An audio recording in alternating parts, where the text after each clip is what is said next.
નમસ્કાર દર્શક મિત્રો, જનાર્બન ન્યૂઝમાં આપનું સ્વાગત છે। વાઘોડિયા જીઆઈડીસીમાં આવેલી ખાનગી કંપનીમાં કામ કરતી યુવતીનું લોડિંગ લિફ્ટમાં ફસાઈ જવાથી મોત।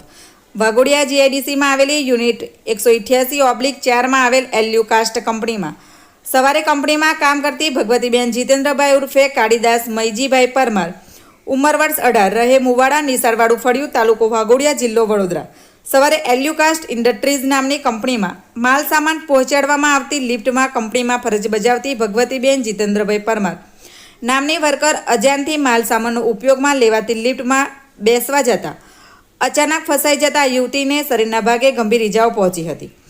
યુવતીને કંપની દ્વારા નજીકની હોસ્પિટલમાં દાખલ કરવામાં આવતા સારવાર દરમિયાન ભગવતીબેનનું દુઃખદ મૃત્યુ થયું હતું।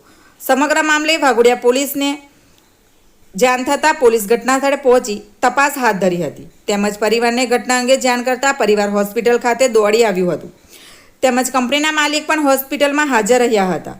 પરિવાર તેમજ કંપનીના માલિક સાથે યોગ્ય વળતર આપવામાં આવે તેવી ચર્ચા ચાલી રહી હતી। તમામ ઘટનાની જાણ વાઘોડિયાના ધારાસભ્ય શ્રી ધર્મેન્દ્રસિંહ વાઘેલા બાપુને જાણ થતાં તેઓ પણ દોડી આવ્યા હતા।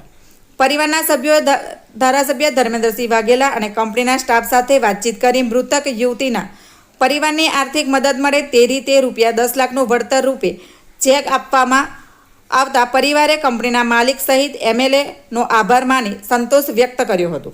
મૃતકના પરિવાર સભ્યોના જણાવ્યા મુજબ કંપનીનું કામકાજ ખૂબ જ નાના પ્રમાણમાં હોય, કંપનીની આર્થિક પરિસ્થિતિ પણ ઘણી પાતળી હોવાને કારણે આટલું વળતર મળ્યું તે વ્યાજબી છે અને અમો ધારાસભ્ય ધર્મેન્દ્રસિંહ વાઘેલાની મધ્યસ્થમાં સમાધાન બાબતે બિલકુલ સંતોષ છે અને ધર્મેન્દ્રસિંહ વાઘેલાનો આભાર માનીએ છીએ, એમ મૃતક મહિલાના પરિવારના સભ્યો મનુભાઈ નાનાભાઈ પરમારે જણાવ્યું હતું।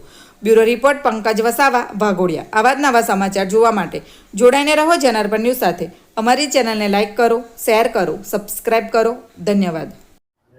આજે કાલે સાંજના એક દુર્ઘટ ઘટના અમારા વાઘોડિયા વિધાનસભાના મુવાડા ગામની દીકરી બેન ભગવતીનો કામ કરતા એક અકસ્માતથી સારવાર દરમિયાનમાં મૃત્યુ થયું હતું અને અમારી ટીમ ભારતીય જનતા પાર્ટીના તાલુકાના પ્રમુખભાઈ જય જોશી, એટીવીટીના સભ્ય દીપકભાઈ અને અન્ય અમારી ટીમના લોકોએ કંપની સાથે વાતચીત કરીને કાલે હું બહારગામ હોય મારી ટેલિફોનિક ચર્ચા કરીને અમારી ટીમને ત્યાં મોકલી આપી હતી અને કંપનીએ માનવતાની ધોરણે દીકરીને જે કંઈ થયું છે એ બહુ દુઃખદ ઘટના છે અને કોઈપણ પ્રકારનું સહાયથી કોઈ મનુષ્યના જીવનની કિંમત આંકી નથી શકાતી, પરંતુ એક માનવતાની દ્રષ્ટિએ કંપની દ્વારા જે કંઈ અમારી ટીમની રજૂઆત હતી અને પરિવારને સંતોષ થાય એ રીતનું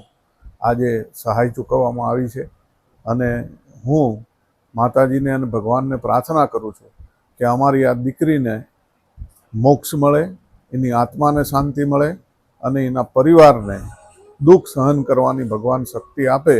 એ જ આજના દિવસે હું એમને શ્રદ્ધાંજલિ પાઠવું।